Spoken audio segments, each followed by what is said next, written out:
তো সানডে সকালটা খুব একটা ভালো ছিল না, প্রচণ্ড মুড অফ ছিল। তো তারপর রেডি হয়ে বেরিয়ে পড়েছিলাম। আর সানডে যেহেতু ছিল, ট্রেন মোটামুটি ফাঁকাই ছিল। বাঘাযতীন পৌঁছে গেলাম ব্রিজ থেকে। মাঝে আমি 1.5 ঘন্টা মনে হয় বালিগঞ্জে ওয়েট করেছি যে ফাঁকা ট্রেনে যাব বলে। এতক্ষণ ওয়েট করার পরও ওনার কিন্তু দেখা নেই। কি হয়, সবসময় ছেলেরা মেয়েদের জন্য ওয়েট করে, আমার ক্ষেত্রে ব্যাপারটা ঠিক উল্টো। আমি ওর জন্য ওয়েট করি। তো যাই হোক, মেন পয়েন্টে আসি। আগের দিন প্ল্যান হয়েছিল আমরা আজকে তাড়াতাড়ি বেরোবো। তো আমি ওকে বলেছিলাম যে তুমি যদি পারো তোমার বাড়ি থেকে খাবারটা নিয়ে এসো। তো ঠিক আছে, আমি মাঝে একবার ওকে ফোন করি যে তুমি কী করছো, বললে আমি লাঞ্চ করছি। তা আমার এত রাগ হচ্ছিল যে আমি না খেয়ে এখানে ওয়েট করছি ওর জন্য, আর ও নাকি লাঞ্চ করছে, তাও আবার বাড়িতে বিরিয়ানি। মনে মনে এটাই ভেবেছিলাম যে কিচ্ছু বলবো না, চুপ থাকলেই শান্তি। তো আমি চুপই থাকবো। আর আমি কেউ বলেছিলাম এইভাবে আর কোনোদিনও আমরা দেখা করবো না। এসে যখন আমার হাতে ব্যাগটা দিল, আমার একটা পার্সেল ওর বাড়িতে ছিল আর নিচে ছিল খাবার। খাবারটা পেয়ে সমস্ত রাগ আমার গলে ওখানেই জল।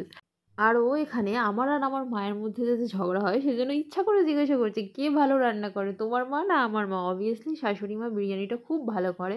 মানে দাদা বৌদির পর যদি কেউ ভালো বিরিয়ানি বানায় তো উনি। এত সুন্দর করে, অসাধারণ, যেটা আমিও ভালো পারি না। উনি কিন্তু চিকেন মাটন কিছুই খায় না, একদম টেস্ট না করে এত পারফেক্টলি কী করে বানায় সত্যি আমি মানে বলে তোমাদেরকে বোঝাতে পারবো না। আর বিরিয়ানিটা দেখে মনে হচ্ছিলো এখানে এইটুকুনি। আমি বলছি এইটুকুনি, কারণ মা সবসময় আমাকে বেশি করে দিতে চায়। ও আমাকে ও মানে মাকে বলবে তুমি কম দাও কম দাও, তো এই জন্য একটু রেগে যাচ্ছিলাম আমি ওর উপর। কিন্তু বিরিয়ানিটা একদম পারফেক্টই দিয়েছিল। আর বেশি দিলে হয়তো নষ্ট হতো। এত ভালো ভালো রান্না করলে ইন ফিউচার মানে কি বলবো, আমি আরও গোলুমোলু হয়ে যাবো আর কি। আর যাই আমি খেতে চাই সেটা ওই বানিয়ে দেয়, পিকনিক করতে যাই সেটাও উনি রান্না করে দেয়। তো এটা যদি ধীরে সুস্থে বসে খেতাম আরও ভালো লাগতো। তো তখন 3:30 বাজে, আর 4টে থেকে আমাদের সার্কাসের শো ছিল। তো তাড়াহুড়ো করে খেয়ে চলে গেছিলাম পাটুলির 45 বাস স্ট্যান্ডে। ওখানে কোহিনূর সার্কাস হচ্ছে, তো আজকে আমাদের ওটাই দেখতে যাওয়ার প্ল্যান ছিল। তো গাড়িটা পার্কিংয়ে রেখে আমরা চলে গেছিলাম টিকিট কাটতে। তো আমরা এখানে 100 টাকার টিকিট কেটেছিলাম। তোমরা 300 টাকা, 400 টাকা, 200 টাকার টিকিটও কাটতে পারো। তো এই দেখো আমার হাতে টিকিট। তো চলো ভিতরে ঢোকা যাক। আর কতটা এক্সাইটেড আমি আমার এক্সপ্রেশন দেখেই বুঝতে পারছো। ছোটোবেলায় হয়তো একবার সার্কাস দেখেছিলাম, খুব মনেও নেই, আবছা মনে আছে। তো তারপর এইটা বড়োবেলায় ফার্স্ট টাইম আমি সার্কাস দেখছি। তারপর আস্তে আস্তে শো শুরু হলো। পুরোটা তোমরা দেখতে চাইলে অনুষ্কাস লাইফস্টাইলে ইউটিউব চ্যানেলে চলে যাবে, পুরোটা ডিটেলে ভ্লগ তোমরা পেয়ে যাবে।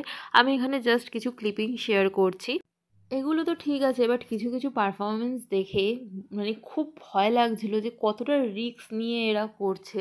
মানে ঠিক আছে এটা এদের প্রফেশন, বাট প্র্যাকটিসও করেছে, কিন্তু কোথাও গিয়ে আমার মনে হচ্ছিল যে মধ্যবিত্ত ছেলেমেয়েদের জীবনের স্ট্রাগেলটা একটু অন্য রকম। সবাই তো আমরা কি বলবো, টাকার জন্যই উপার্জন করি, কিন্তু সবার প্রসেসটা, ইনকাম করার তারিকাটা অন্য রকম হয়।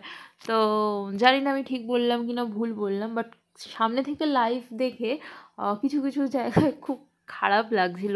কত ছোট ছোট বাচ্চা ছেলেমেয়েও ছিল, তারাও এত দূরে এসে নিজেদের উপার্জনের জন্য এত কিছু করছে, আমাদেরকে এন্টারটেন করছে। ব্যাপারটা ভালোও লাগছিল যে হ্যাঁ ঠিক আছে, অ্যাটলিস্ট আর্ন করে খাচ্ছে। আর তারপর চলে গেছিলো সুবীর কফি আর চিপস আনতে। ভিতরে দামটা 10 টাকা করে বেশি ছিল, তো আমরা সেজন্য বাইরে থেকেই নিয়েছিলাম যে কেন 10 টাকা বেশি দেবো। আর তারপর শো শেষ হতে আমরা চলে গেছিলাম পেট্রোল পাম্পে পেট্রোল আনতে। তো পাটুলি থেকে একটু দূরেই এই পেট্রোল পাম্পটা। এই পেট্রোল পাম্পটাতে আমি 3-4 বার গেছি, তো আমার বেশ ভালো লাগে। কারণ এখানে যে কটা স্টাফ আছে প্রত্যেক কটাই কিন্তু দেখবে মেয়ে। তারপর বাড়ি ফেরার পালা। পাটুলির সামনে দিয়েই ফিরছিলাম। এই রোডটা আমার খুব ভালো লাগে। যখন পাটুলি এত সুন্দর হয়নি তখন এত ভিড় ছিলই না, আর এখন এত ভিড় এত ভিড়। বাড়ির সামনে মানে ওর বাড়ির সামনে হলেও উইকেন্ডে এখন আর আমার যেতে ইচ্ছা করে না এই এত ভিড়ের জন্য। উফ বাপরে বাপ, এত ভিড়। তারপর আসার সময় চলে গেছিলাম যাদবপুর স্টেশনে। তো একটা কাজ ছিল, আর এখান থেকেই আমি ট্রেনে উঠবো। আর একটু ঘুগনি খেলাম, ঘুগনি খেতে আমি খুব ভালোবাসি। আর এখন সুবীর দাসকে আমাকে বাড়িতে দিতে আসতে হয় না, ওকে আমি এই ডিউটিটা থেকে ছুটি দিয়ে দিয়েছি। তো টাটা করে দিলাম, আর তোমাদের সাথে দেখা হবে নতুন ব্লগে।